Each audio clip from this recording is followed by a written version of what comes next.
Allow me to extend a warm welcome to all the viewers on the internet and around the world. It is sunrise on YouTube, morning on Facebook, noon on Twitter, midday on Threads, afternoon on Twitch, sunset on Instagram, and evening on Rumble.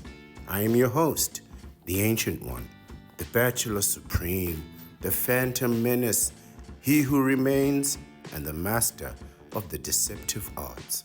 We are broadcasting live directly from the sanctum of solitude and the citadel at the end of time.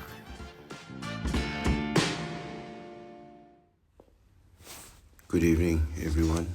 I'm the Ancient One, the Bachelor Supreme, the Phantom Menace, he who remains, the master of the deceptive arts, and I come to you today once again as the voice of the vasectomites. And today I wanted us to have a look at a topic that many people consider is what they would call the true currency of the counterpart. And the truest of all the currencies of the counterpart is attention. In order for us to have a meaningful discussion about this topic of attention, I think it's important for us to start by defining exactly what that word attention means, so that you know that when the counterpart is asking for attention, what exactly is it that they want and what exactly are they asking for.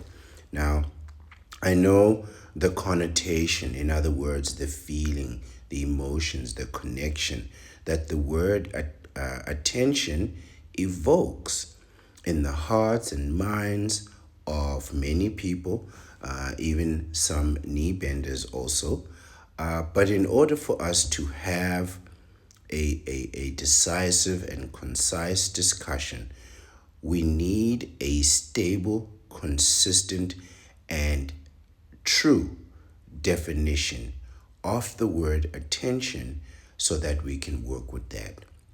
But this definition needs to stand up against scrutiny. So it has to be a definition that anyone can access and also analyze for themselves should they wish to or choose to, just as we are going to do today.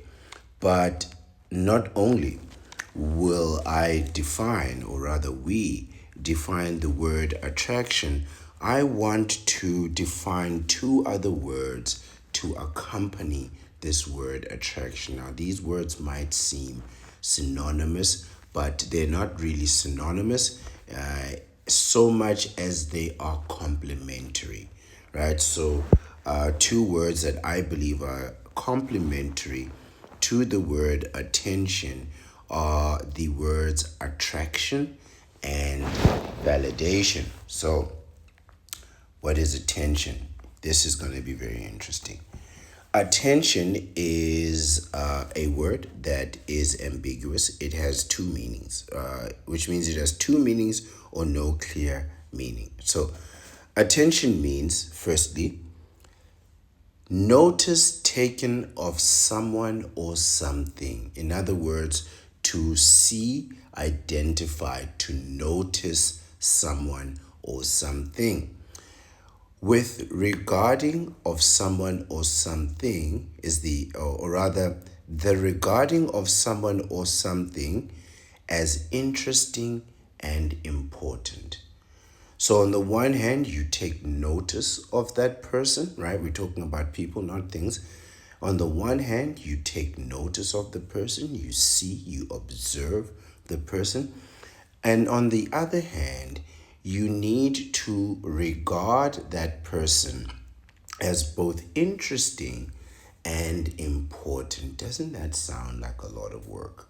So now I have to see you and I have to exude a certain excitement in seeing you, right? So I have to think that you're interesting and also important.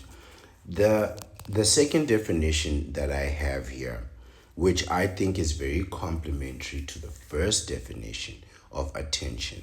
It is the action of dealing with or taking special care of someone or something, right? The action of dealing with someone in a special way and then taking special care of that person. This is what attention means to the counterpart, especially. This is their truest currency. They want to be seen and identified. It's, oh, not only do I see you, I see that it's you, right, Miss Counterpart. And not only that, I regard that person after seeing them. I find them interesting, so I have to show interest in them as well as identify them as being significant and important. Simultaneously, I need to be dealing with that person in a special way while taking care of them, taking special taking care of them in a special way. This sounds absolutely exhausting, but this is what the counterpart wants. This is what they mean by attention. When you see and hear them complaining, saying that why don't you approach, why don't you give me attention, they are saying that why don't you notice me and identify me as myself, and then find that me as myself, I'm interesting as well as significant and important, and thereby make you want to deal and take care of me in a special way. This sounds just like the definition of narcissism. Isn't this just what a narcissist would like? Let's continue. The second word I wanted to define is the word attraction, right? Attraction is the action or power of evoking interest in or liking someone or something. So now when you indicate, right, so again, I think these words are complementary, right? So you are now, by indicating, right, giving them attention, right? By indicating that they are interesting and important and you deal with them in a special way, you indicate to them that you are attracted to them.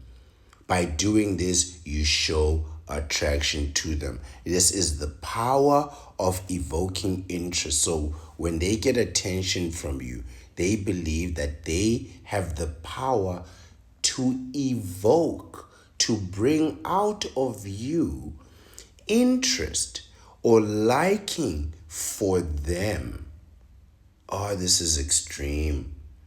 This is extreme. Just hearing this is just so extreme.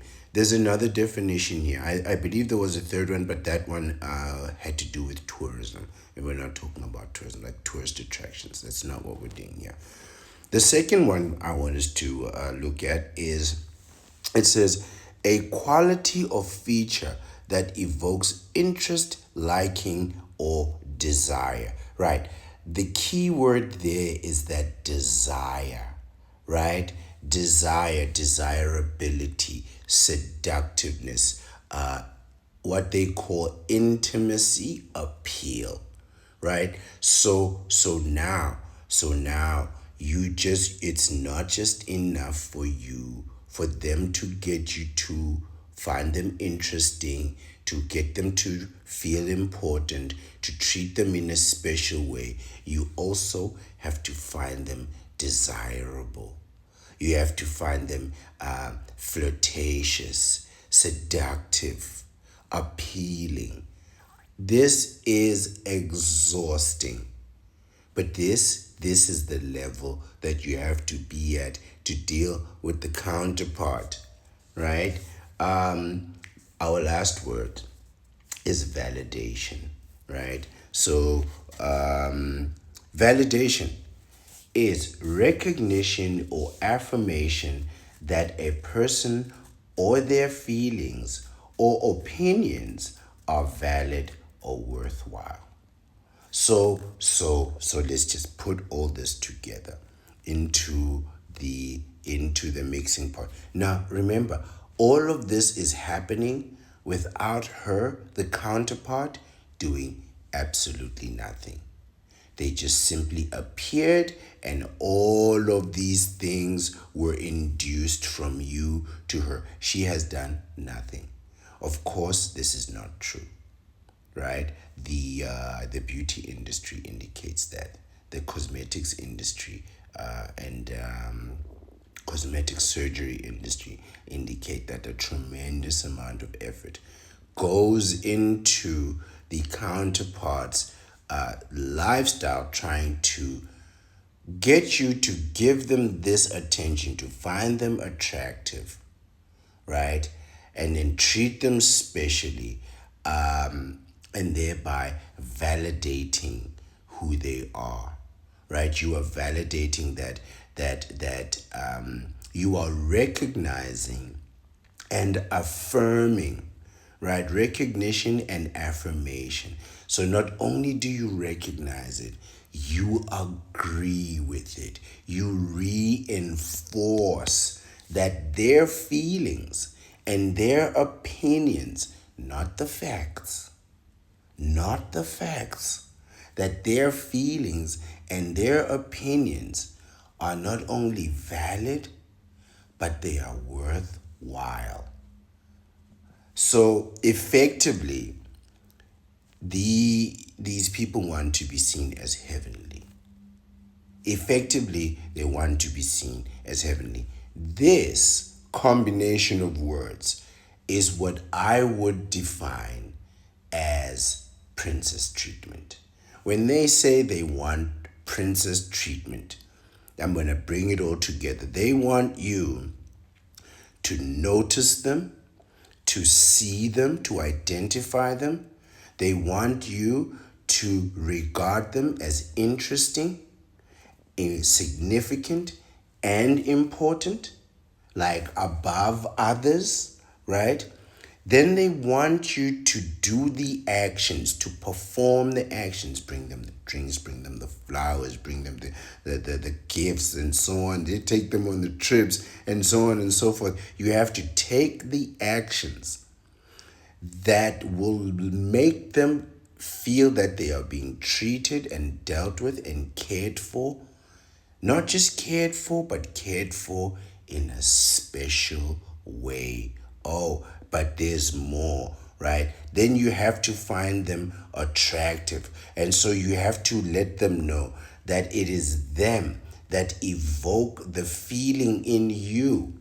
So they make you like them and find them interesting, and thereby indicate that you desire them. You find them appealing. You think they're flirtatious and seductive, right? Then you validate, you recognize and affirm that their opinion of themselves, their feelings and their opinions, not just of the world, but of themselves, are not only valid and true, but they are worthwhile.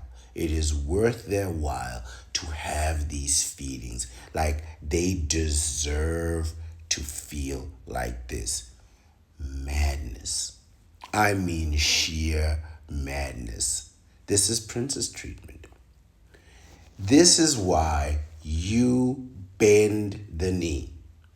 When you bend that knee, it says all of this in one statement. I will not bend the knee. Absolutely, I will not bend the knee.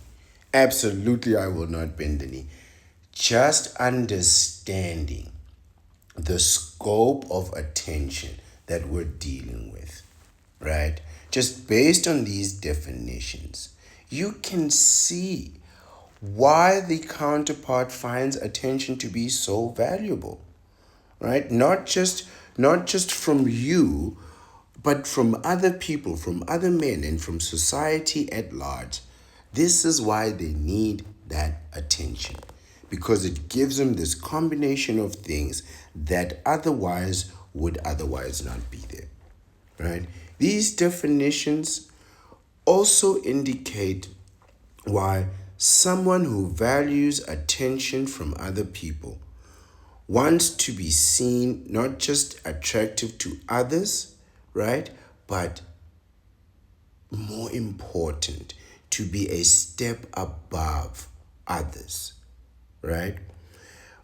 But also somebody who is validated for being superior, right? And attractive. This is unbelievable, right? But understand why somebody who wants all these things would also hate it when somebody else receives attention. It's very competitive, right? It's very competitive. But understand why somebody who has received so much attention hates it when other people get attention too. So, for instance, a counterpart hates it when her friends get attention. So, if they're all going out and their friends get hit on, oh, they can't stand that. They have to shut that down, right? There's always one who's just gonna come in and just shut it down, right? Because now you've given a friend the attention, the attraction, and the validation, and she sees that being taken away from her, right? They even hate when they are siblings. You ever seen like when a sibling gets a prize and the whole family's happy about it? Kind of. And there's always that one who's not really happy about it. And when that one starts their problems, then the whole family stops celebrating with the one that got the prize, and they all shift on over to deal with the one that's upset, right? That's an indication that the entire family would rather deal with this person than give you attention for your glory, your success. It's not just the one family member. It's the whole family. It's the whole family, because if they prioritized your happiness, right, they would like ignore the person that's upset or tell that person to get in line, right, and continue the celebration, or to go outside and continue the celebration. No, but what do? They all stop the party, they all stop the celebration and go deal with the one that's having a bad mood, right? That's attention. That's validation, that's affirmation, right, of their feelings and their opinions, right? Oh, but worse, they hate it when their partner gets attention, right? When you get praised for being such a good dad, or he's such a good dad, or he gets credit from the school for being such a good dad, right? You are removing her interest, her significance, her special care. You're taking away her desirability, her appeal, and you're replacing it with yours. This can be unacceptable. This can be quite unacceptable, right? Some counterparts even hate it when their own child gets attention, and they'll try to upstage the child. You've seen like a counterpart go to their child's graduation and just be so done up. I mean, they will look like they're heading to their wedding or something. They'll be over the top. And if they feel like they're really not there, they'll dress provocatively. They'll literally go out of their way to wear the skimpiest outfit when everybody else is wearing gowns. You've seen that picture where the child is fully covered in a gown, right? So he's covered. You can only see his hands and his face. His entire body is covered. Even his head is covered, right? Down to his feet, completely covered. And there's the mom, practically dressed in lingerie, a counterpart, right? I'm not saying anything about any particular gender. I'm talking about these counterparts, right? You could tell that's a counterpart, Why are you wearing lingerie at a child's graduation? Right? Because you want all eyes on you. You want to feel interesting, significant, and important. You want to evoke in other people desirability. You want the power to evoke desirability from other people by upstaging your own child. And it's obvious now. Based on our definition, it's very obvious. This is why they would upstage their own children, right?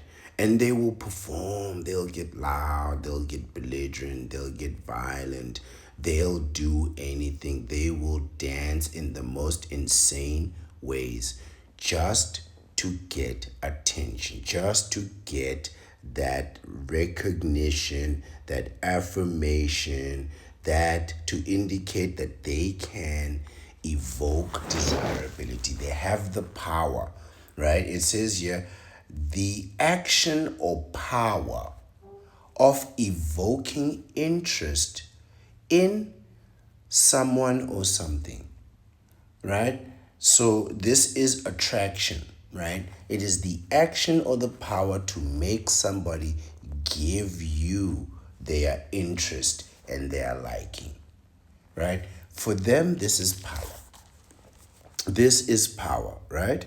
And that is because in that moment, right, she is upstaging her child, her family, her partner, her siblings, her parents, whoever it is, her friends, right? Because she's not being shown the interests, right? She's not being shown to be interesting, nor important, nor desirable.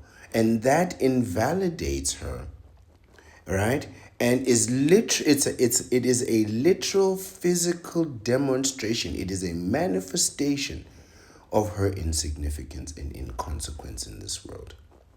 Ignoring them is a manifestation of their insignificance and inconsequence, according to this definition, right? Because here it says, the regarding of someone or something as interesting or important. And if you ignore them, that means they're not interesting and they are not important, they are insignificant.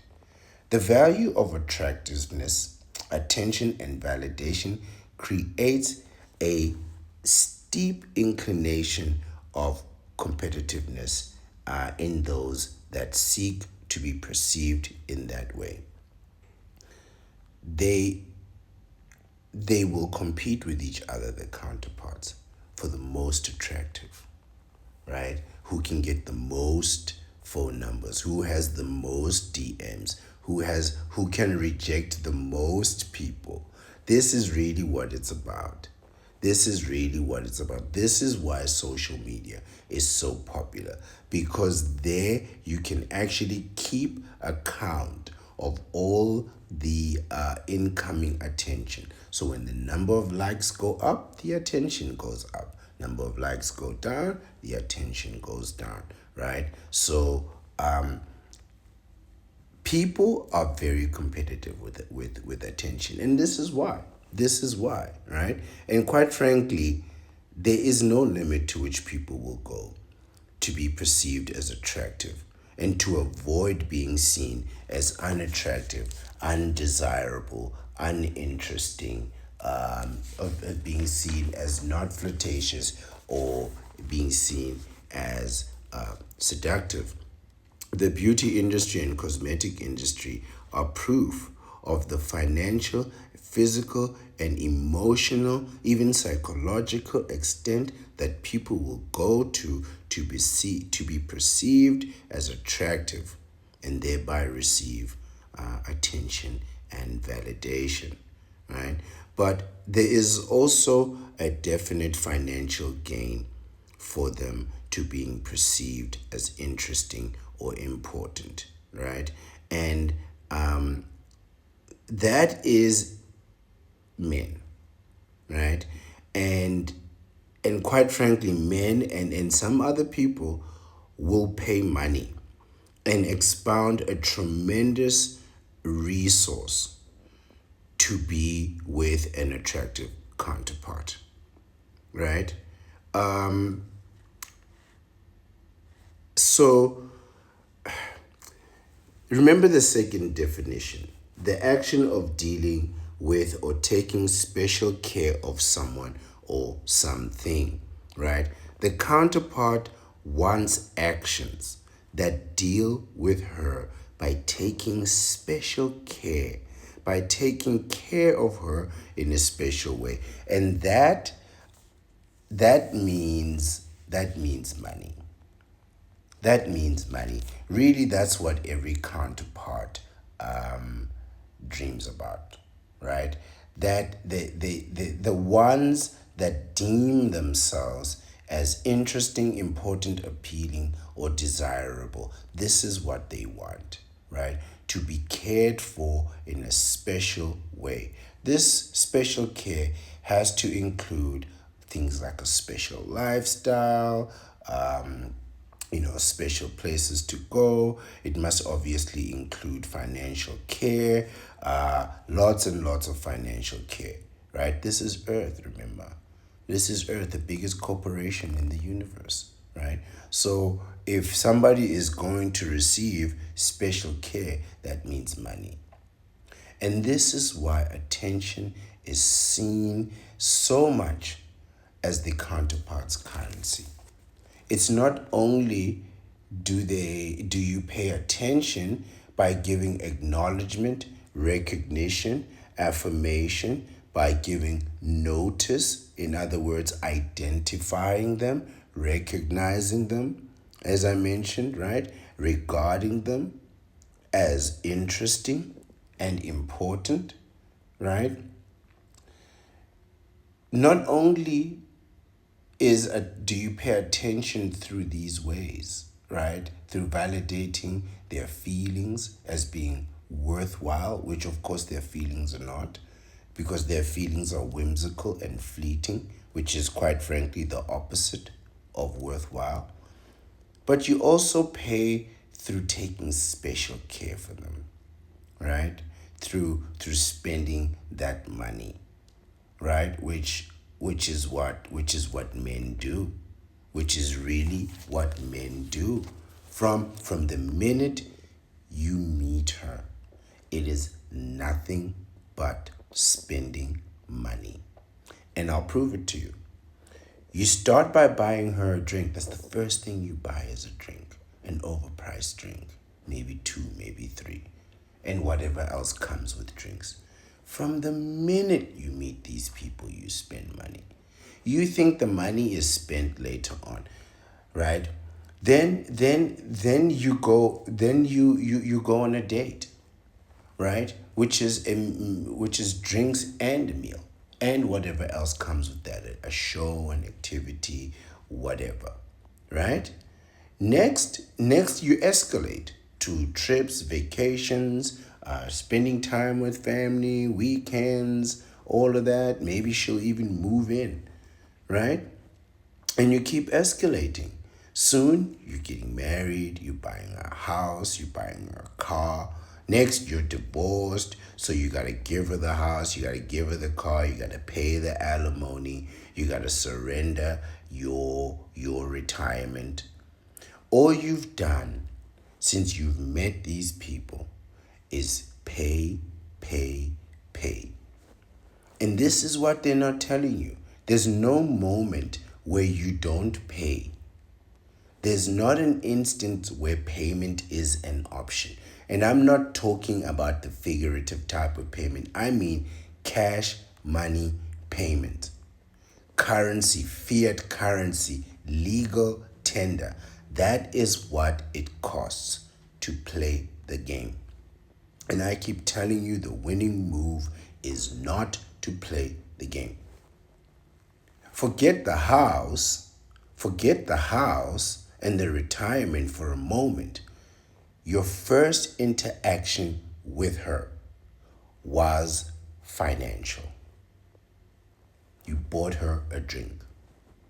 You bought her a this, right? And every interaction thereafter has to follow suit. And this is not a joke.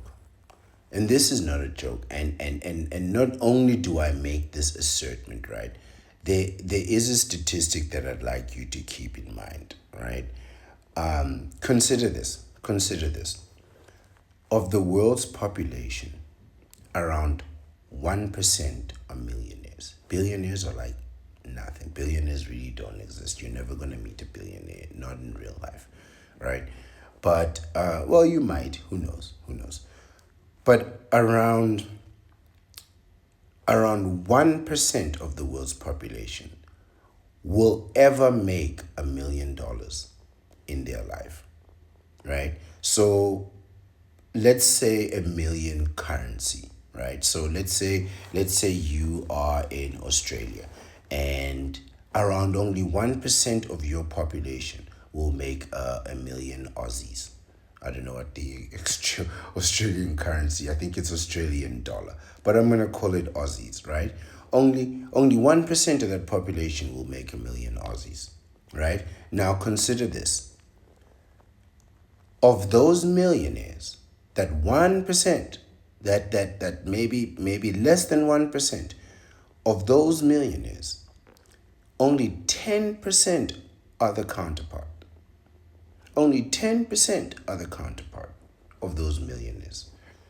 That brings female millionaires to round about 0.01% of the population. 0.01% of the women in the world will ever have $1 million. 0.01% will ever have real money, $1 million. Right? Now, that is staggering. That is staggering. 10% of 90%, right? Sorry, 10% of 1% of millionaires in the world are women, right? That means fewer than 1% of the world's population. I mean, that's nothing. That's nothing. I think that's 0.001% actually. That's absolutely nothing. That's absolutely nothing, right? And those that do make it have become so because of what they call inheritance. It's inheritance and divorce, right? So they became millionaires through inheritance and divorce. And what does that mean? It means somebody found them attractive enough to marry them, then realized that that attractiveness means absolutely nothing, divorced them and left them $1 million.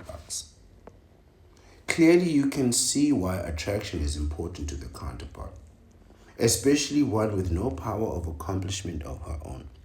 Their only power is the action to evoke interest or liking in somebody else through being desirable, seductive, appealing, and flirtatious. This is it. Otherwise, they have to put in that work. And from these statistics, when you see that only 0.01% of the counterpart in the world is ever going to make $1 million, and they're only going to get that $1 million, that $1 million, those million Aussies, through inheritance. So a family member has to die and leave them that money, or through divorce. But they're not going to make that money by themselves. So indeed, in fact, attention is the currency of the counterpart. And you can see why they would go through such great lengths to be seen as attractive and to get that attention. In today's article, we'll show just how far people will go in order to get that attention. So today's article is titled The Psychology About Attention Seeking or Attention Seeking Behavior. It comes from monterbehavioralhealth.com. Check out their website. Sadly, there's no date. And also, no author to be credited. It begins. Being the center of attention can prompt an array of emotions I can only imagine. Some people become nervous or embarrassed, while others enjoy the occasional opportunity to bask in the proverbial spotlight. The counterpart, this is them, right? They love to bask in attention, right? Remember, they want that special feeling, right? That feeling of special care, right? Those definitions are gonna stick in my mind for a very long time. So it says, in some extreme cases, though, a deep seated need for the adulation of others can prompt people to engage in a variety of questionable attention seeking behaviors. Questionable, I think this really means morally unsound and possibly illegal activities, right? Let's continue. When is attention seeking considered a disorder? I would say all the time, right? So attention seeking can be annoying. Yes, yes, this is true. Oh, this article is already hitting home. Yes, attention seeking is annoying. Oh, I hate it when the counterpart seeks attention. It is off putting and offensive. So true. So true. I mean, some of the things you people do in the name of attention is annoying, off putting, and offensive. Great choice of words. But at what point does it cease being simply inappropriate, simply inappropriate behavior and become a symptom of a mental health condition? This is where we're heading, right? Attention seeking behavior is a mental health condition. And everyone that's on the internet showing your faces, you're all suffering from it, especially content creators. Man, we have to address the mental illness that is a content creator.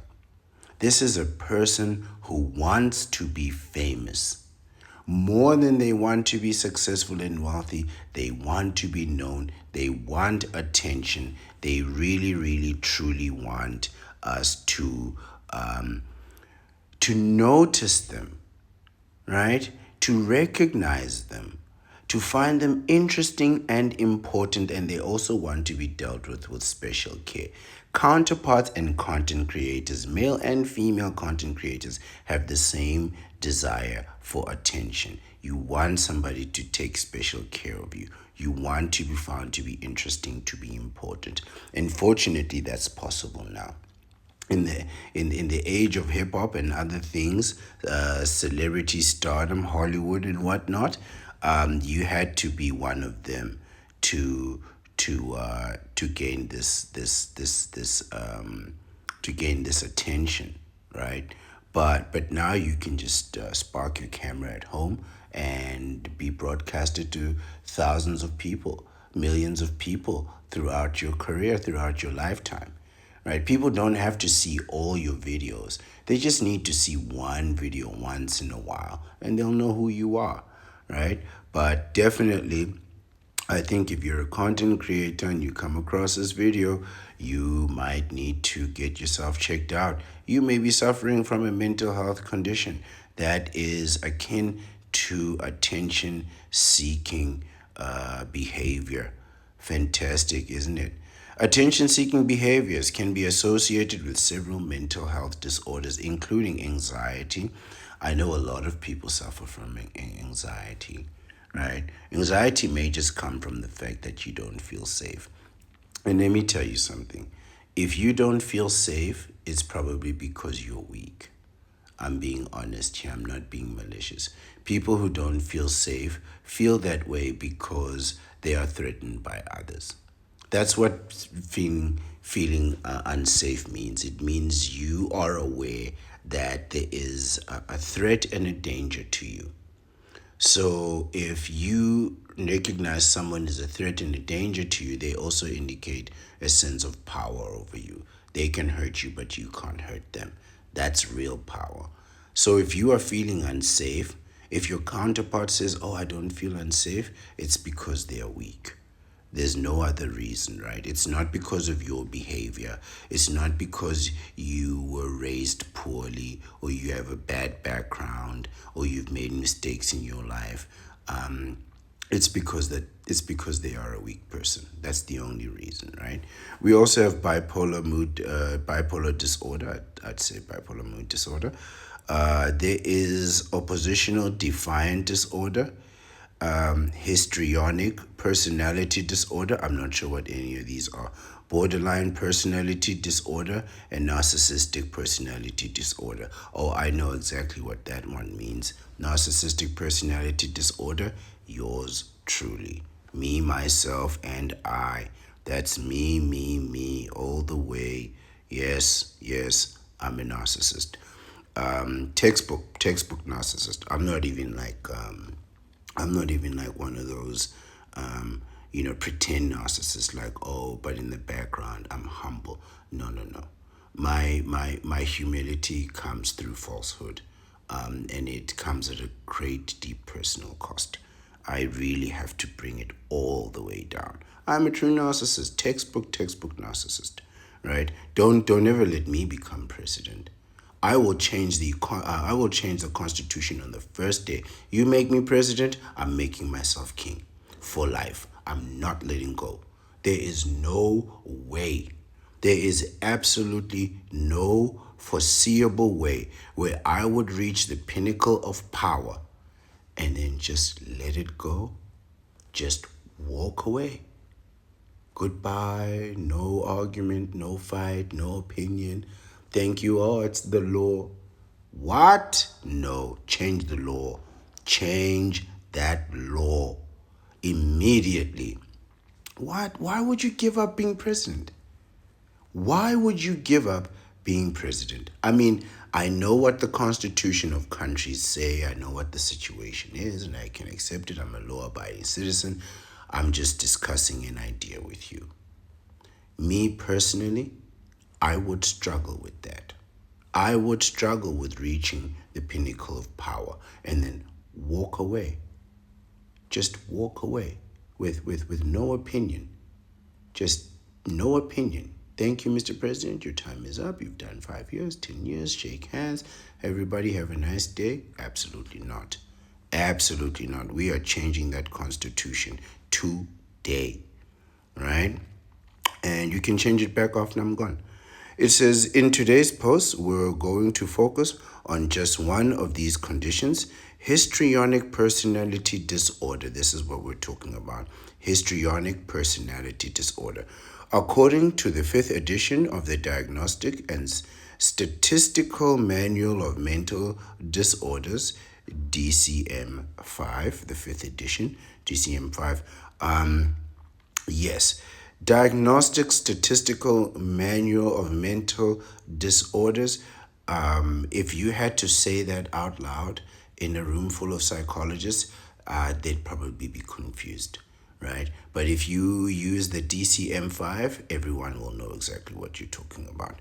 The differences between exhibiting, various attention-seeking behaviors and having histrionic personality disorder is that the symptoms of mental health conditions are inflexible, maladaptive, and persisting, causing significant functional impairment or subjective distress. So effectively, histrionic personalities disorder is the same thing as attention-seeking behaviors, except histrionic personality disorder happens over a long period of time and it is consistent and persistent. So that person, it's like when your counterpart wakes up in the morning and her mood determines what the mood of the household will be. So if she's happy, the whole house has to be happy. If she's upset, the whole house has to be happy. Upset, the whole house has to be upset, right? So if she's good, we're good. If she's bad, we're bad. Now, if this happens all the time, consistently, nonstop. This is not just attention-seeking behavior. It is histrionic personality disorder. If this is happening every day, all the time, right, your counterpart may very well be suffering from a mental illness, right? It's not just once in a while, it happens all the time, right? Um, Now, it says here the conditions are inflexible. So she won't change her mind. If she's upset, she's upset. And she won't change, you have to change. Maladaptive, so she won't adapt, and persisting, causing significant functional impairment and subjective distress. Right? So, if she doesn't want to work, nobody works, right? So it's really, really, really up to her, or up to the counterpart. And when they are like that, it's problematic. It's really problematic, right? This is a person who's suffering from a severe mental disorder. It's not just attention-seeking behavior. It's mental disorder. It's a mental illness. It continues to say, someone who only seems to seek attention in certain situations is unlikely to have histrionic personality disorder. So, attention seekers will pick their moments, right? But histrionic personality disorders, it's all the time. For example, if they attempt to be the center of attention when with family or with specific friend or with a specific friend group, but they realize that doing the same thing at work could be disastrous, this awareness and flexibility would be inconsistent with with a mental health diagnosis. So again, and I said this about the counterpart. I've said that what you'll notice about the counterpart is that when they are at work, they are a perfect and model employee. Years with a squeaky clean record, hitting all of their targets all the time. But when they get home, right, they are a completely different person. They don't want to work. They don't want to do anything. They don't want to serve their kids. They are just moody all the time. Now, to me, this is an indication of a different type of mental disorder, but this is not histrionic personality disorder. To me, that sounds more like bipolar, right? So your mood is changes with the circumstances. No, right? So let's continue. If, on the other hand, they show no ability to control their compulsion or modify their behavior based on where they are or who they are with, this could be a sign of a mental health condition. So they don't care who's in the room, they are the most important person in the room. That could be me. Now that I think about it, that may very well be me. But I'm not an attention seeker, right? I'm not out here saying, look at me, look at me, look at me.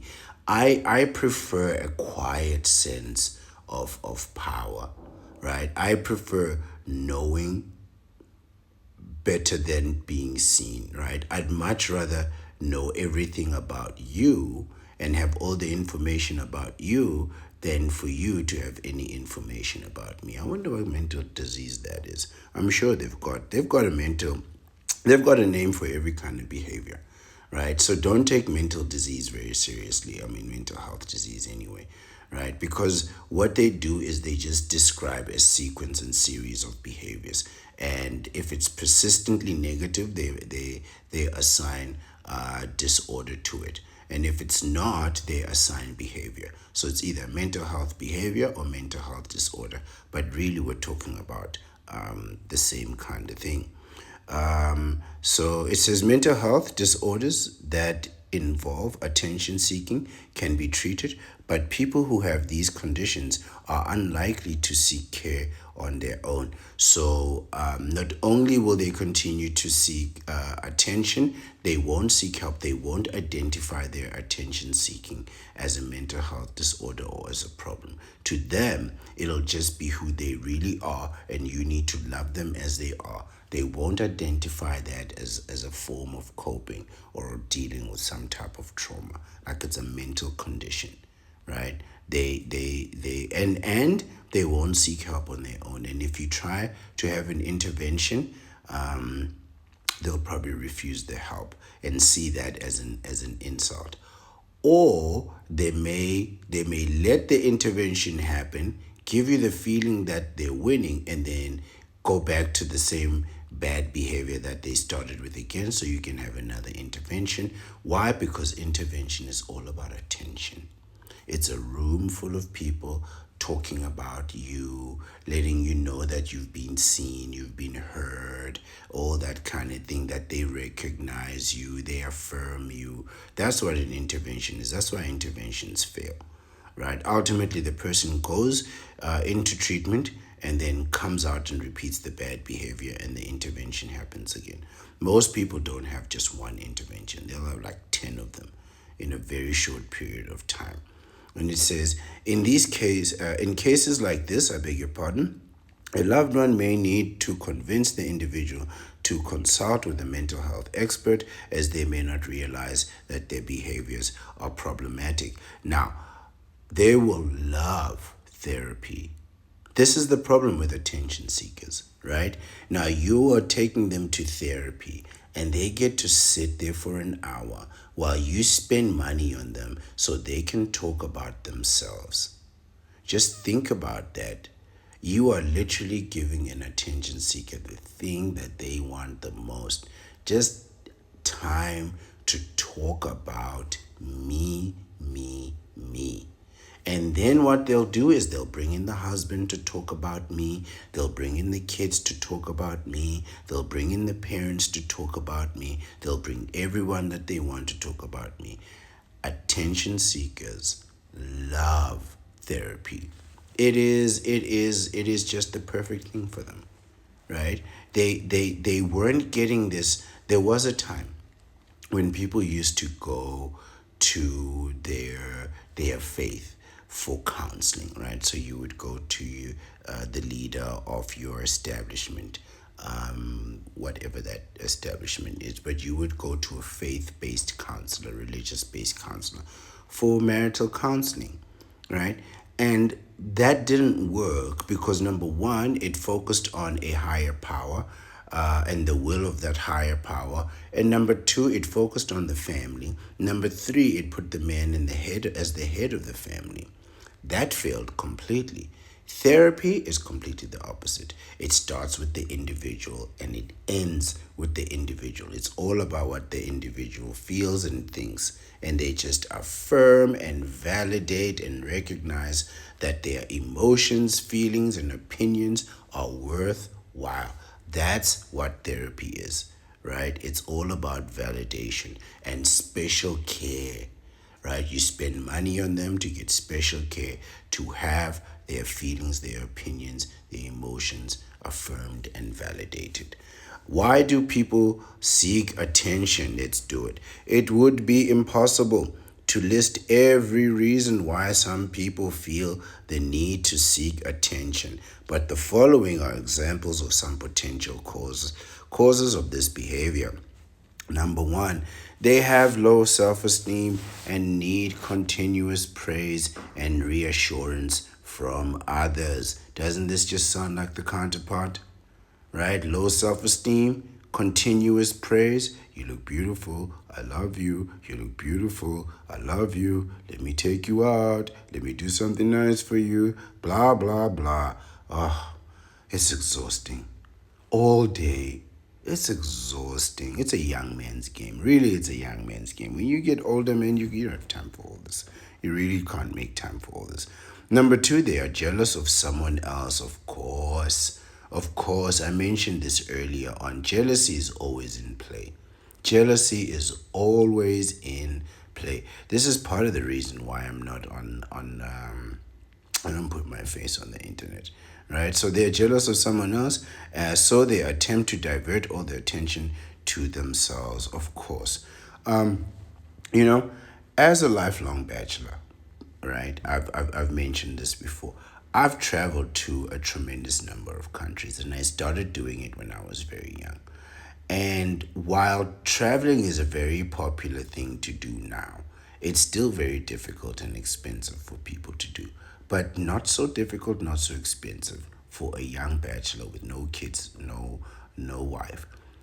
So thereby, I'll have pictures of myself from, all over the world, from the Eiffel Tower to Christ the Redeemer to, Statue of Liberty. I'll have them all, and I'll put them all up there, and it was miserable. It was miserable, man. It was miserable. Like, you would you would have a colleague, right? You'll meet a colleague and they'll be cool with you on Friday and everything will be great. And they'll be cold as ice on Monday morning. And you just know they found you on the internet. I just knew they found me on the internet. They found my profile. They saw me there in that tailor made suit and they just couldn't stand it. You know what I mean? And it's one thing to have those, and then there I am in Indonesia, there I am in Bali, there I am in Cambodia. You know what I mean? There I am in India. And I've been to all these places, by the way. I'm not just saying that in a braggadocious way. Well, maybe just a little bit. But to put that out there at 24, 25, 26, 27, 32, 34, 55, 56, 67, 72, your entire life, just living the dream. Like I saw a celebrity show his life on the internet. He was on a cruise. And I commented to him and I called him an amateur. And I know he wanted to respond to me. Well, I mean, why would you make yourself available? You're a celebrity. You put yourself on the internet. People are gonna comment on you. And he never commented back. He didn't even like insult me back. He saw my profile and he just kept it, just kept it moving. There was just no point. You know what I mean? It's just one picture in another country, in another country, in another country, in another country, over and over and over and over, going back decades. It's ridiculous. But this is the bachelor life. And I'm telling you, jealous people will do anything. They will do anything and you won't even know it, man. You won't even know it until one day they just erupt. They just erupt and they will start insulting things that don't make no sense. They'll insult your travel. They'll insult your income. They'll insult your exercise routine. They'll insult your clothes, your new car, your new house, your new furniture, your new TV. Everything that you buy, you'll buy like the top of the range iPad, right? The Apple company, right? The fruit company. I beg your pardon. Sorry. If I mention your company's name, don't sue me. But you'll buy the top of the range piece of technology from the fruit company. And they'll insult that. And you'll ask them, well, what device do you have? Oh, I've got a fruit phone 6. And you're like, you got a fruit phone 6? And you have the audacity to insult my fruit phone 25? No, man. Come on, right? But jealous people, really, really, really, you have to be careful of those, right? Number 3, they are lonely and feel like their only option is to call attention to themselves, right? Yeah. So people who feel unseen, unnoticed, right? So they feel alone, right? If you are unseen, you are unnoticed, you will feel alone, you will feel isolated. So you call attention to yourself, which is a problem. For me, it's been a problem. Attention to me has been really a problem. It becomes negative in the end. And it's just like, why am I fighting these people? We don't go to the same places. We don't eat the same food. We will have the same, we'll be on the same platform, but we're definitely not talking the same talk. We're not discussing the same issues. Why would I fight against you? And besides, what do you get from winning these fights? Nothing. Right? You beat these people, you gain nothing in the end. Number 4, they have unmet emotional needs that they are incapable of expressing in a healthier manner. This is a problem. Unmet emotional needs. Why is it somebody else is responsible to meet your emotional needs? Why is it my duty to take notice of you, treat you as interesting and important, and then give you special care? You know, I just can't process that. I really can't process how you have unmet emotional needs. Why is it somebody else's responsibility to do the things for you that make you happy? Why don't you just do those things by yourself? Why don't you just, you like to travel, I like to travel, I'll travel by myself. I don't need 10 people to travel with. What, I need 10 people to sit on a tour bus? Really? I need 10 people to I guess the point I'm making is, do you really need so many people to be there with you while you live your life? Why don't you just live by yourself, right? Most people can't. Most people really cannot do this, right? But I am the Bachelor Supreme. I wouldn't have it any other way. Number five is they have suffered a great loss, such as a divorce or death of a loved one, and are feeling disconnected and unmoored. Sure, I suppose in a moment of suffering and in a moment of personal loss, it is endearing to have people around you to make you feel cared for and not alone, which is I suppose for some people expected. But if you're going to live the bachelor's life, I have to be honest with you. You can't expect that. You can't expect to be for anybody to be there for you, quite frankly, that you haven't paid. I'm just being honest as a bachelor. So you are going to, if you're going to have like operations and that kind of thing, including like a vasectomy, which isn't so bad, but if you're going to be in recovery for like 10 days or something and you take 10 days off, you may want some assistance and you're going to have to pay for that. But effectively, in the case of suffering great loss, divorce, even the death of a loved one, if you're a bachelor, you have to be prepared to face these things alone. You can join extended family and that kind of thing, but ultimately, most things you're just going to have to be able to face them alone. And you're going to have to accept that. I personally don't have a problem with this. I find that most of my problems come from other people. So the problems that I have are generally within my scope of understanding and ability to fix.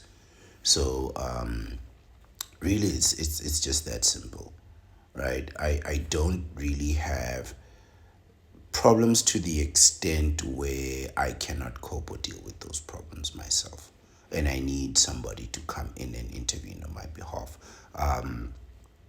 It's very rare. It's very, very rare. Number six is they have a history of abuse, neglect, and or other untreated trauma. Sure, I can see that. Again, I think it goes together with number five. So if you've had some tragic event happening to you, having people around you, knowing that you're not alone, that you are cared for, that you are still valued, can be helpful. It can really really be helpful. But otherwise, speak to a professional about those issues. Number seven, they were raised in a dysfunctional environment. I guess. I mean, depends on the environment, right? It depends on the environment. But I suppose if you're raised in a dysfunctional, hyper competitive environment, I'm sure you could end up seeking attention. But I know people that were raised in fairly good environments with very good, healthy, loving parents, and they still will do the craziest things for attention. Two-parent household and all, you know, education, all kinds of things, and they'll still go on the internet and seek out attention, right? So it's really not having to do, I think, with any type of household. I know people with no trauma who have never been abused or neglected, whose families haven't divorced or no loved one deceased, and they still seek out attention. So while these reasons are legitimate, I'm sure, depending on the type of attention that you need, But negative circumstances aren't always a catalyst to attention seeking, right? Number eight, they have poor communication and socialization skills, and thus find it difficult to engage with others in a more appropriate way. I suppose so. I suppose so. I mean, I don't have poor communication and socialization skills, but I don't like attention, and I don't like people. I don't mind attention, but I don't like the single problem that attention brings. Attention makes you fight with people over things that are already yours, if that makes any sense, right? So if you have a Lamborghini, a Porsche, a Bugatti, a Ferrari, and that brings attention to you, somebody who doesn't have a Lamborghini or a Ferrari or Porsche is going to be fighting you over your Lamborghini or Ferrari or Bugatti or Porsche. This is really the problem with it, right? So it's not like I had a problem with receiving attention. I just had the problem with people fighting me over the way that I decided to live my life. And I quite frankly didn't care about the way that they lived their lives, because their lives sucked, right? But this is really the problem that I have with attention myself. So I'd much rather just live a great life in the shadows as the Bachelor Supreme than to put my face out there and be criticized by people who quite frankly are doing something completely different to what I'm doing, right? This is the problem that I have, right? But I suppose poor communication, socialization skills, they'll make you want to seek out people's attention, right? So you'll start shouting and screaming just to make people look at you, start gyrating and dancing in all kinds of inappropriate ways, right? Or dress inappropriately to go to the airport. I hate people who dress badly at the airport, man. You know how stressful the airport is. We're already all tired and uncomfortable, and there you are, dressed ridiculous. Like, of all the things, man, put on a pair of jeans. Seriously, if you don't know what to wear to the airport, wear jeans, you know. Number nine, they have insufficient stress management skills and use attention to distract themselves from their emotional stress. So yes, I can see how that it be. If you are receiving notice, and you are being told that you are interesting and important, and you're receiving special care, and you're desirable, I can see how that can be a distraction, a positive distraction from, facing difficulty, rather than being told that you're not doing well, or you're struggling, or facing your own difficulties. Better to be desirable, and to be cared for in a special way, or at least to want to be cared for in a special way. Number 10, they have historic personality disorder or other mental condition. Histrionic, I beg your pardon. They have histrionic personality disorder or other mental health conditions, right? So let's have a look at what histrionic personality disorder really is. Signs of histrionic personality disorder. It says the DCM-5 describes histrionic personality disorder as a pervasive pattern of excessive emotionality and attention seeking. Pervasive pattern, I beg your pardon, is non-stop, never ending. It happens all the time. Excessive, over the top. Emotionality, so they could go from being extremely angry to being upset to being loud to being belligerent to crying to screaming, scratching, all kinds of things. And of course, also that they can get attention. It is characterized as a cluster B disorder, which is right there at the top, along with antisocial, narcissistic, and borderline personality disorder. To meet the criteria for a diagnosis of histrionic personality disorder as an established As established in the DCM-5, a person must exhibit at least 5 of the following signs. So there's 8 of them. So if you have 5 of the following 8 signs, you have histrionic personality disorder. So as we read through this, think about your own counterpart and ask yourself, is my counterpart suffering from histrionic personality disorder? My guess is yes, they are. Number 1, being uncomfortable when they are in situations where they are not the center of attention. So they have to be the center of attention all the time. This reminds me of the time when that basketball player was receiving his prize for MVP, and then he said his wife is the MVP. That woman can't play no basketball. She has never even held a basketball in her hand, not even in a photo. I have yet to see a photo of that woman with a basketball in her hand. But I would believe that that type of behavior is histrionic personality disorder, where in a moment where you're supposed to be feeling grateful and pride and joyful for your own accomplishment, you completely ignore yourself and you throw it all over to your counterpart. I mean, that's a level of depth that I cannot reach. I mean, that is literally bending the knee, man. That is bending the knee. That is an act of willful surrender.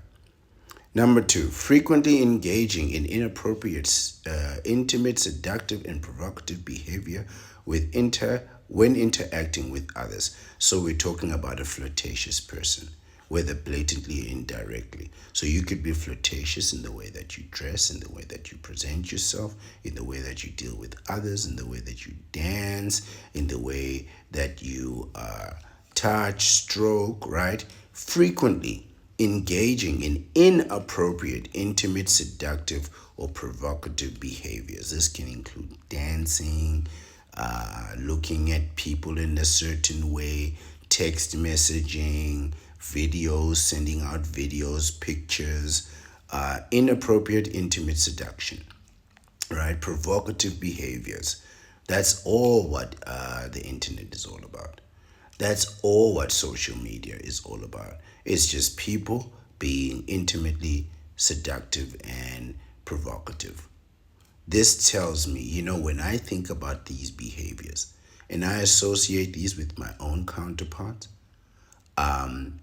all of them suffered from histrionic personality disorder.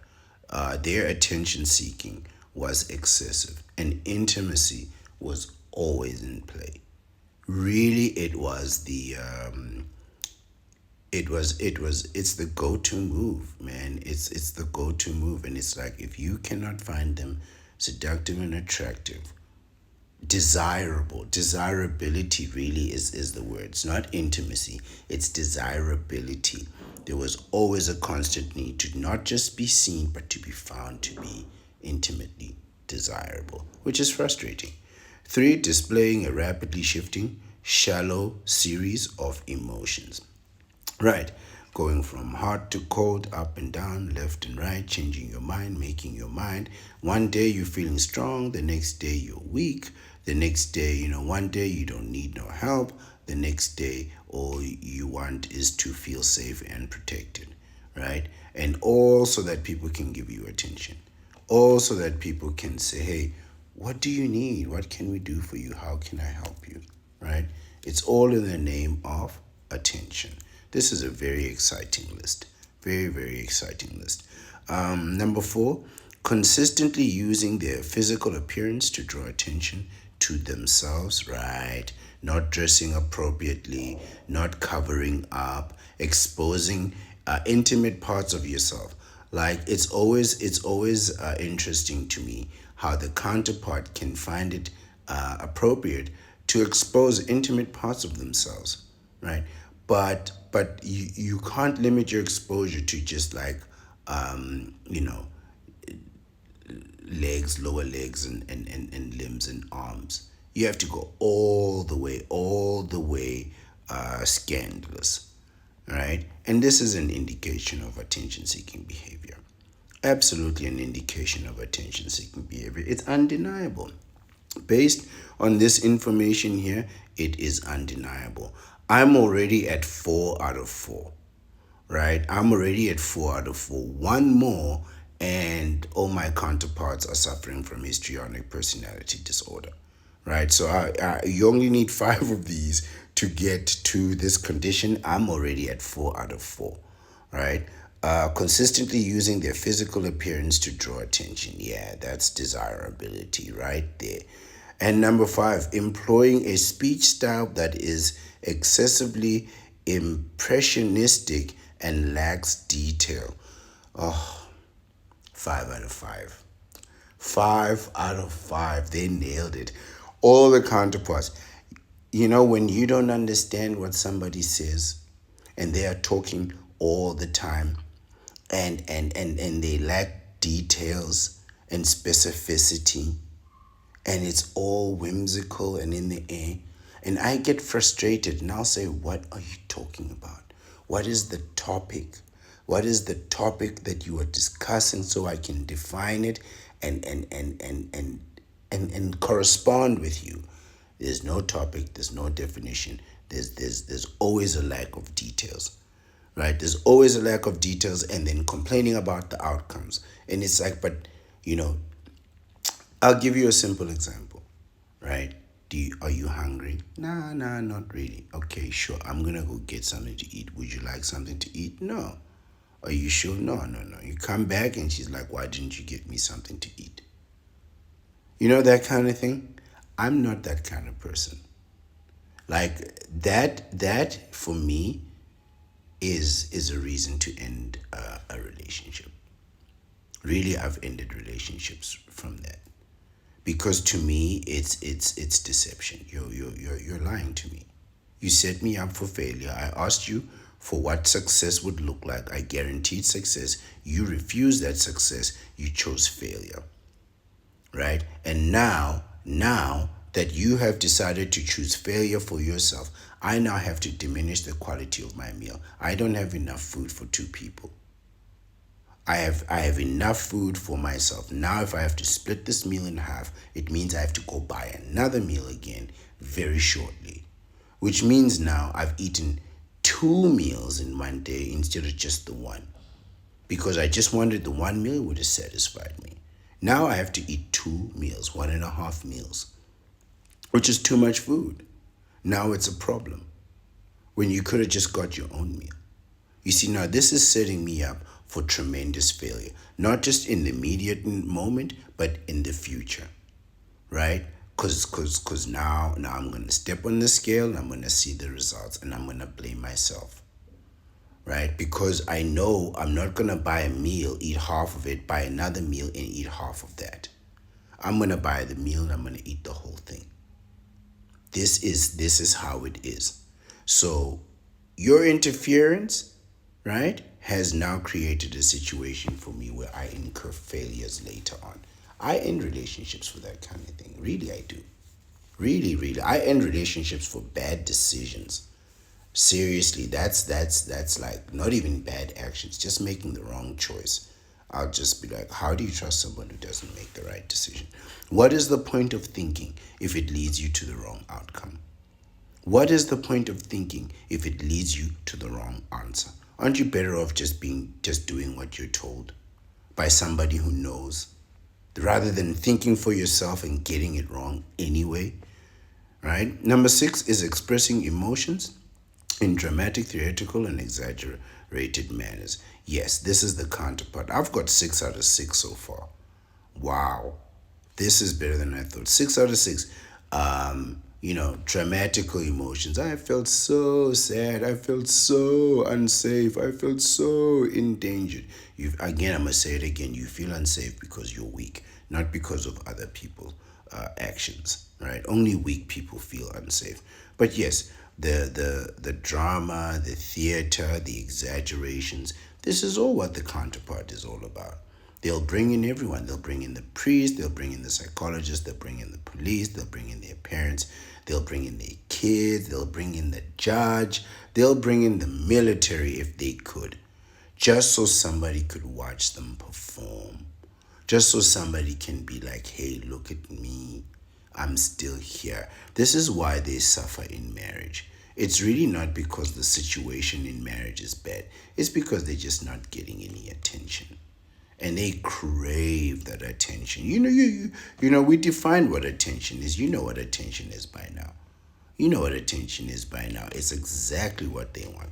And if they're not getting it, because they thought they were going to get it in their marriage, they thought they were going to be the queen of the home, but they're not getting it in their marriage. So they really tear that marriage apart. If they're not getting the attention that they want, that's a problem. And they won't tell you the problem is they're not getting attention. They'll just say, oh, I'm not emotionally satisfied. Oh, I'm not getting. They're not getting attention. That's what they want. All right. Number 7, being easily influenced by others. Oh, I'm 7 out of 7. I'm 7 out of 7. I would have conversation with a counterpart and absolutely and just say to them, go back to the people who gave you that information and finish your conversation with them. I would literally say to a counterpart, if a counterpart would say something like me, oh, I feel like I'm not getting enough flowers, then I'd tell her, you know what, go back to the man that promised you flowers. Because I know somebody is out there promising you flowers. That's why you're coming to me talking about flowers. Because you and me, we had a completely different conversation 5 minutes ago. And now you're getting a text from another man talking about flowers. Now you want me to get up off the couch and go buy flowers when we had plans of our own. And I would say this to her face. Maybe this is why my relationships never end. I'd just say, just go back to the man who promised you flowers and tell him to buy the flowers, right? Because I know that this is not my influence. My influence is very specific. So if you start sounding different, start saying different words, start using different vocabulary, if you're around me and you're a counterpart, and I said this, I deliberately don't use bad words. It's a strategic move of epic proportions. Because the minute you start to use bad words around me, I know that you're getting another influence other than mine. Because if you were getting my influence, you'd be able to make powerful, strong, pointed, fixated points that are defined and unbeatable without using foul language. You could use force and power and influence without using bad language. So when you start calling people outside their ethnicities, insulting women, calling them outside of their names, right?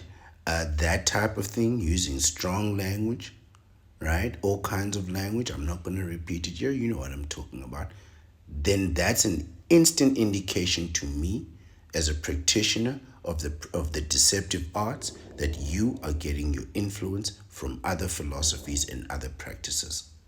It's an indication of betrayal to yourself and the deceptive arts. You should be lying to them and not them lying to you, right?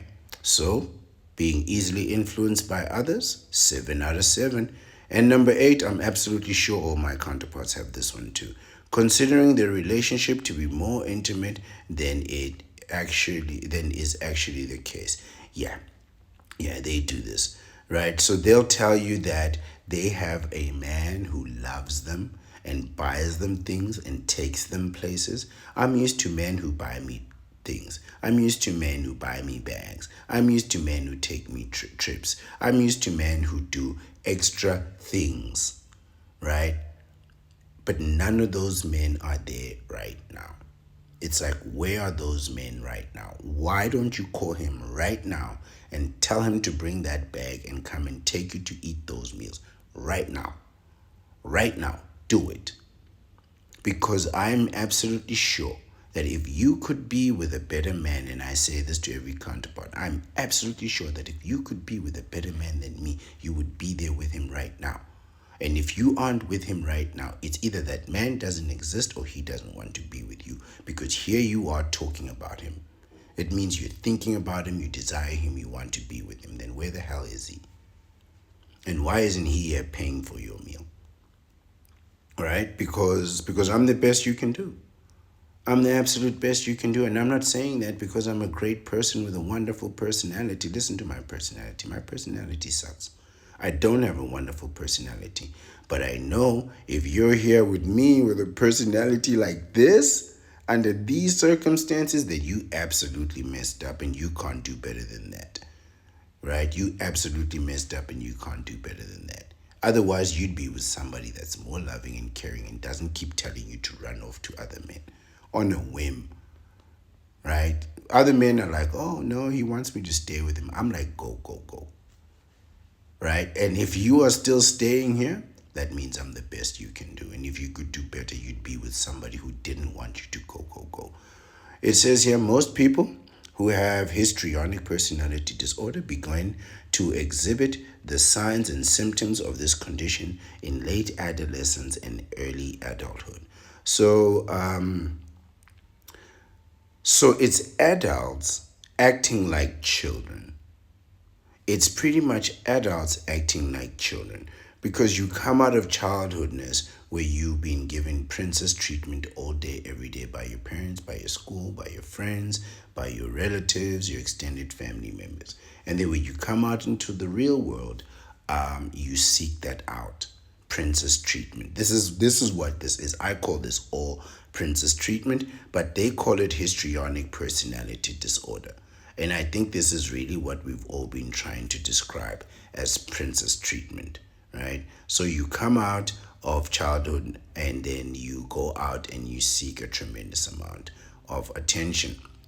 It says here, what it may look like. Attention seeking behavior can include saying or doing something that is the goal of getting the attention of a person or a group of people, right? So behavior, actions, saying, doing things that just gain your attention, right? Examples of this behavior may include fishing for compliments by pointing out achievements and seeking validation. Isn't that the counterpart? Fishing for compliments. How do I look in these pants? How does my hair look? Does this make me look good? Huh?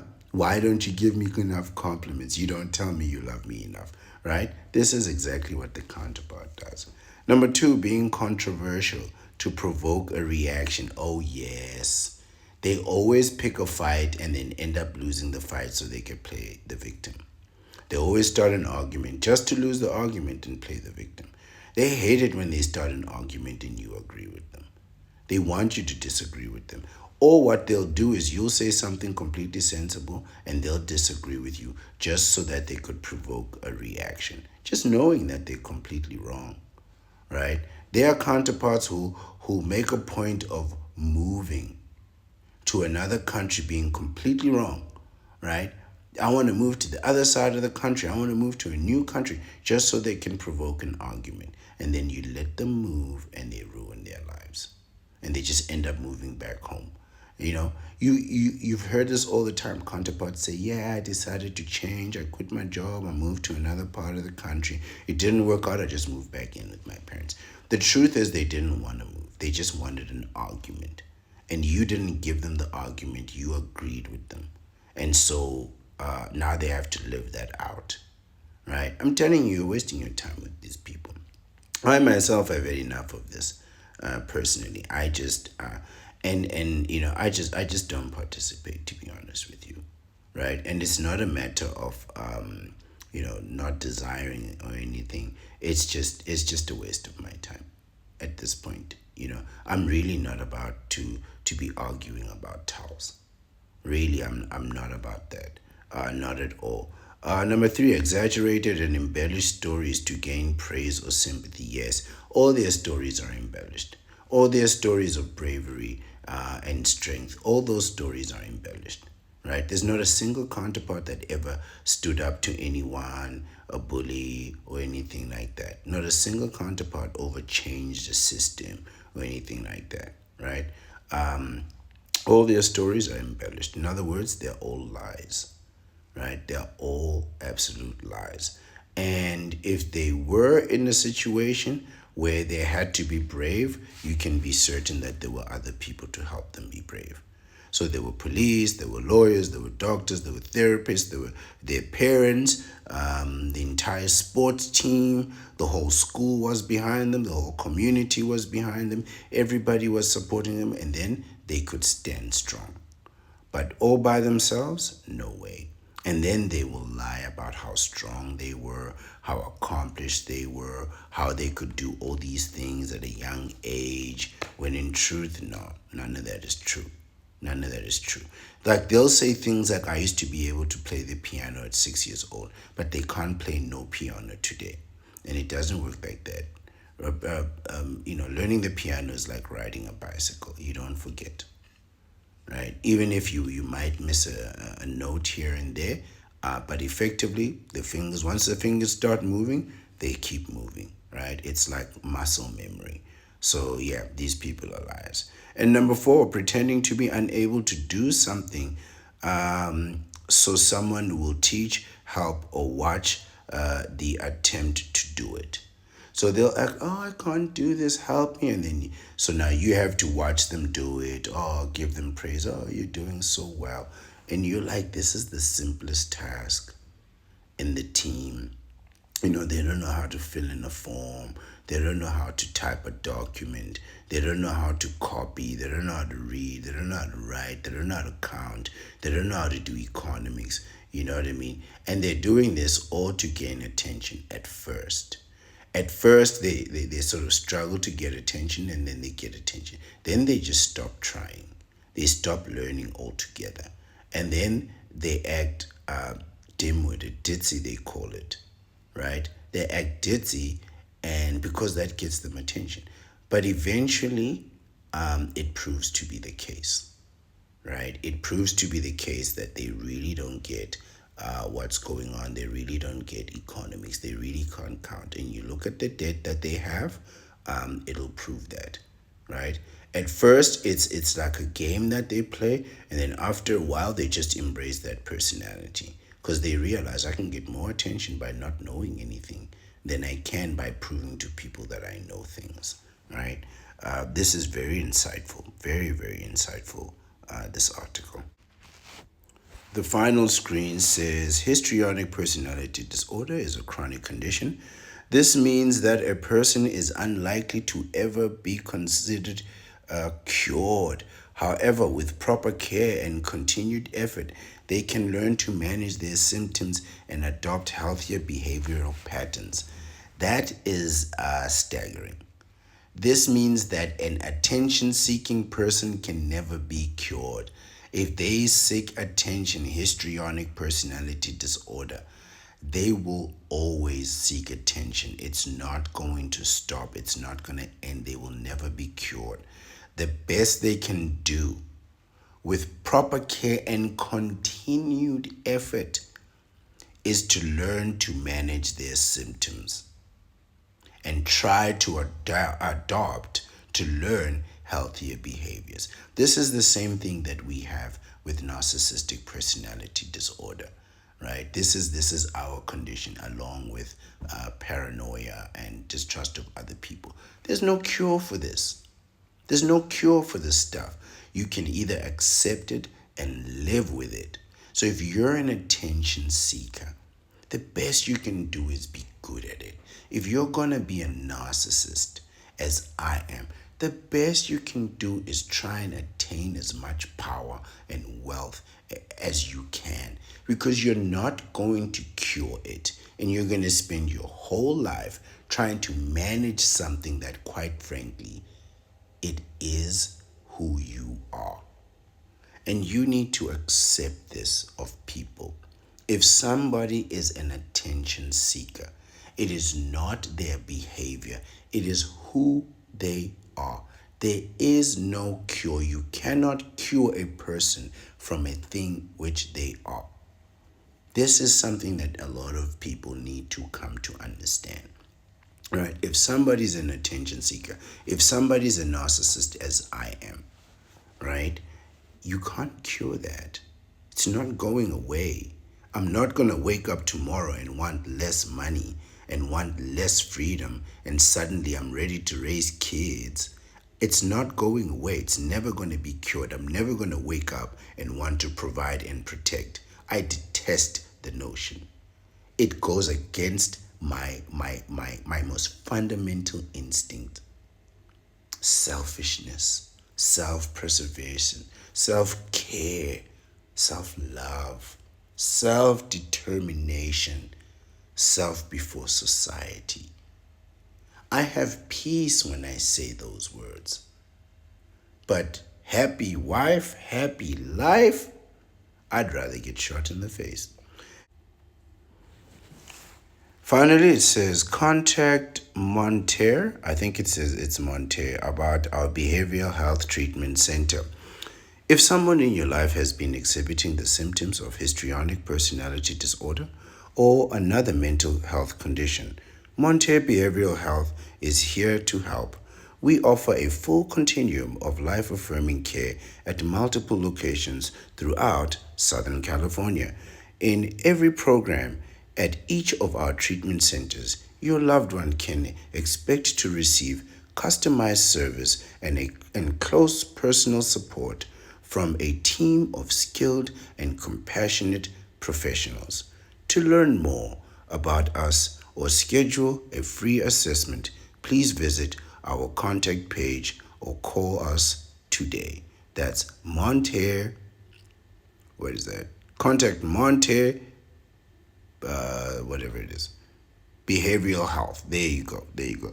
I was trying to give a meaningful advert for their work. That's why I included that final section there. I thought they gave a brilliant article with very insightful information. I really appreciated it. So please go ahead. Let me just read their website again. It is montebehavioralhealth.com. But effectively, this is the end of the video, and I'm not gonna go on too much. Only to say, freeze your sperm, get a vasectomy. But it is also very important to know that people who are attention seekers are always going to be attention seekers. It's really never going to stop, and you need to come and accept this. You need to accept yourself. Know thyself. I always say, know thyself. And know who you're dealing with, right? Know who you're dealing with. Know that a person who seeks attention is never going to stop seeking it. Even if they get it, it's never going to be enough. And if they don't get it from you, they're going to seek it and get it from other people. Of that, I can absolutely guarantee you, right? If they don't get that attention, that need,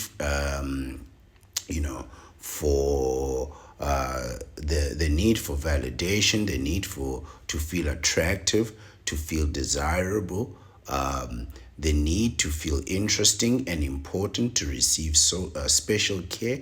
If they don't get that from you, they'll get it for somebody else. But they're not going to live without attention or feeling attractive or without some type of validation.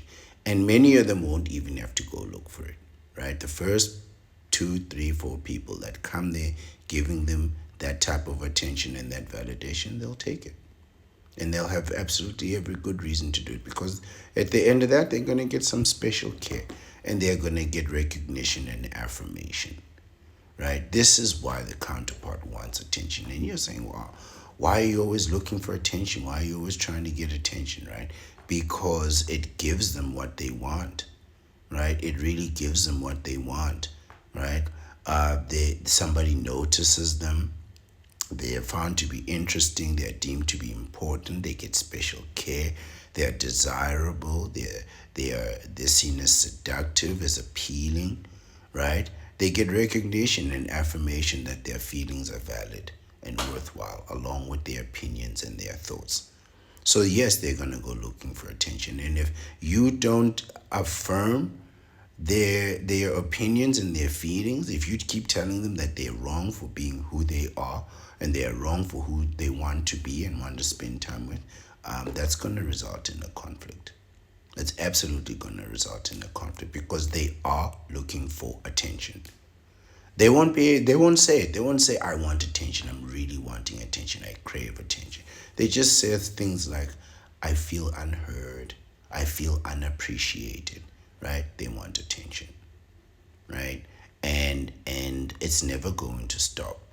It's really never going to stop. I mean, at what point do you want people to stop finding you interesting? At what point do you want to not feel important or validated or desirable? All of us want to feel that way all the time. And so does the counterpart, and so do you. So you have to understand that if somebody's an attention seeker, they're going to be seeking attention all the time. And if they don't get it from you, they'll get it from other people, right? And they'll do anything to get that attention. They'll do anything. Sometimes you might think that people are giving your counterpart attention unduly, but in fact, she wants that attention. She wants the two of you to be arguing over her, discussing why she's valuable, right? If he comes and gives her attention and you walk away, that's not maximum attention. That's just 50% of the attention that she can get, right? So she'll take 50% over nothing, but effectively 2 guys, 3 guys fighting over her in front of her, that's the ultimate. That's the ultimate form of attention. And that means one of you is getting hurt, right? Attention seekers, they'll happily see you get hurt in order to validate themselves, to think, okay, I'm important enough to get people hurt. People will hurt themselves, just to make me feel interesting and important, right? And you don't know how far people will go in the name of attention. And I'm telling you, they'll go pretty far.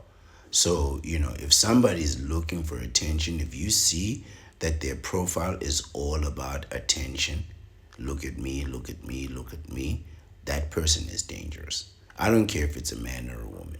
If they're all over the internet, all over YouTube, talking about look at me, look at me, look at me, that's all about attention. They might not say it. They'll say, oh man, it's a business, oh, I'm doing this. Nonsense. That's histrionic personality disorder. They'll do anything for their attention, right? Some people have been demonetized. Unlike me, I still have the potential of getting monetized, right? So I'm still building up. I'm motivated. But if I get monetized and I'm doing well, and then I stop being monetized, that's it. I'm done. This is the day that I stop, because I consider myself an employee of YouTube Corporation, and I know that I have to produce in order to get those results. But if I produce and I never get those results, I'm going to keep producing, right? But if I produce and then I get those results and then I keep producing, right, and then I stop receiving those results, then I'm going to stop producing. That's really the day that I stop, right? If I get monetized, get remunerated, and then get demonetized, I'm done, right? Because now I'm just doing it for attention, which is okay. It's all about, like, I would be happy if I never get monetized. Then I'll just push my message the way I'm pushing it, right? But to get monetized, push the message, and then get demonetized, no, I don't think I could do that. I don't think I could get paid and then not get paid and keep working, right? But I could keep working if money was never involved to begin with, right? If money was never on the table and I'm doing it because I want to do it, then I'll keep doing it.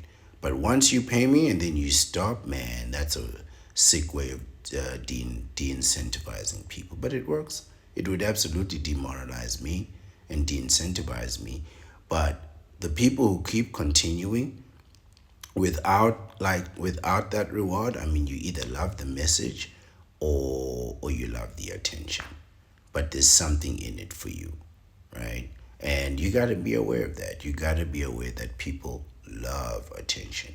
Everybody wants to feel special. And attention makes people feel special. This is the Ancient One. This is the end of the video, and I appreciate your time and your attention. And I always will. Please remember, freeze your sperm, get a vasectomy, call your urologist. Rather than spending money on me and these nonsensical videos, better for you to spend that money on your urologist. Get yourself a vasectomy and freeze your sperm. $1,600 US, $1,600 US will do it. And if you don't have that money, your medical insurance will pay for it. But go ahead and freeze your sperm, get a vasectomy, protect your seed, protect your solitude, protect your sanctity, and stay away from these attention seeking, histrionic, personality disorder suffering people. These counterparts, right? They'll ruin your life. I'm the Ancient One, I'm the Bachelor Supreme, and I'm wishing you a lovely day.